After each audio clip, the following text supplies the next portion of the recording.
Good afternoon student. हम व्यंजन संधि के रूल पढ़ रहे थे। हमने उसमें व्यंजन संधि के फर्स्ट रूल पढ़े थे। अब आगे तीसरा रूल देखिए। यदि शब्द के अंत में त हो और उसका मेल श शलगम से हो तो त किस में परिवर्तित हो जाएगा? च में, तथा श का छ हो जाता है। तो जो है त हो और वो स से मिल जाए तो त किस में परिवर्तित हो जाता है? च में। और श किस में परिवर्तित हो जाता है? छ में। देखिए त प्लस स क्या बनता है? च और छ, क्योंकि त किस में बदलता है? च में। स किस में बदलता है? छ में। तो देखिए उत्श्वास, तो त किस में परिवर्तित हुआ? च में।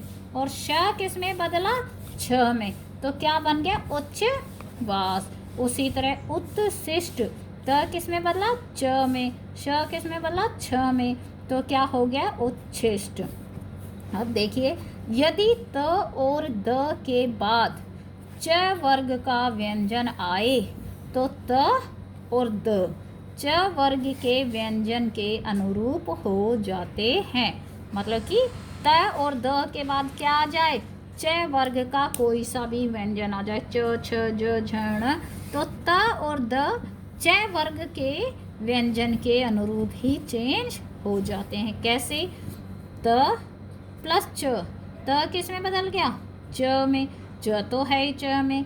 सत ची दा नन, तो सच्चिदानंद। ऐसे ही सत जमा चरित्र, सचरित्र।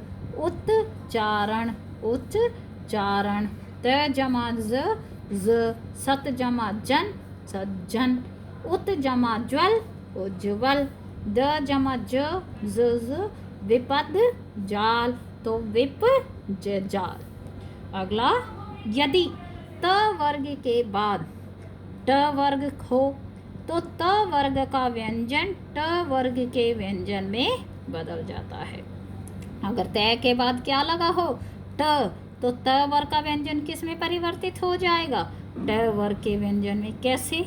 त प्लस ट, ये किस में?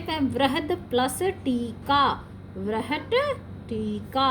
त प्लस ड, उत्डयन, तो त किस में बदल गया? ड में।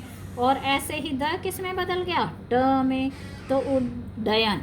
अब आगे, यदि त के बाद अगर ल हो तो त का ल हो जाता।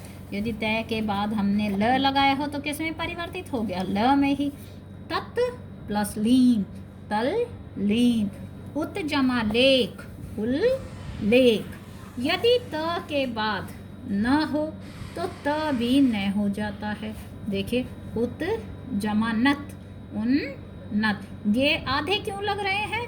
क्योंकि ये हलंत लगा है, तो उसका मतलब ये जो अक्षर है ये आधा है। सघोष व्यंजन के बाद सघोष व्यंजन आए तो सघोष का अघोष हो जाता है। यदि सघोष के बाद क्या आता है? अघोष आता है, तो सघोष किस में परिवर्तित हो जाता है? अघोष। देखिए, द प्लस क किस में बदल गया? त और क में, क्योंकि आधा इसलिए यहाँ भी आधा आएगा। आपत प्लस काल, आपत काल। सद जमा कार, सत्कार। यदि म के बाद उस व्यंजन है, उस व्यंजन कौन से हैं? श, श, श, ह। या अंतस्थ व्यंजन है, अंतस्थ व्यंजन कौन से हैं? य, र, ल, व। तो म अनुस्वार बिंदी में बदल जाता है। यानी म जो होता है, अनुस्वार और अनुनासिक आपने देखा होगा। अनुस्वार मतलब डॉट, अनुनासिक मतलब चंद्र बिंदु भी कहते हैं। ये हम अपने अलग वीडियो में देखेंगे। सम जमा श, तो ये मैं किस में परिवर्तित हो जाएगा? अनुस्वार बिंदी में, तो सन श। ऐसे ही सम जमा सा, संसार। सम जमा वाद, संवाद। सम जमा योग, संयोग। यदि पद के अंत में स्वर हो और उसके बाद दूसरे पद के आरंभ में छ व्यंजन हो तो छ के पहले च और जुड़ जाता है। कहता है यदि पद जो है, यानी जो भी कुछ लिखा है उसके आखिर में स्वर होता है तो उसके दूसरे पद के आरंभ में यदि छ हो, यानी इस तरफ का जो पद है उसकी शुरुआत में छ हो, तो छ से पहले हम क्या लगाएंगे? च और इनके बीच में जोड़ देंगे। आ प्लस छादन, तो हमने च जोड़ दिया, आच छादन। अनु प्लस छेद, अनुच्छेद। परि प्लस छेद, परिच्छेद।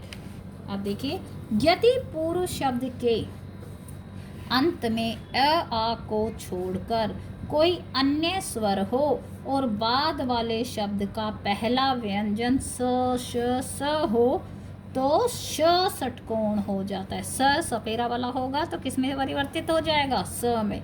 लेकिन शुरू में क्या नहीं होना चाहिए? अ और आ नहीं होना चाहिए। नी प्लस शिद, तो स किस में परिवर्तित हो गया? श में, निषिद्ध। वी प्लस सम, ये स किस में बदल गया? स षटकोण, विषम। सुषुप्त, सुषुप्त। ये हमारा हो गई व्यंजन संधि।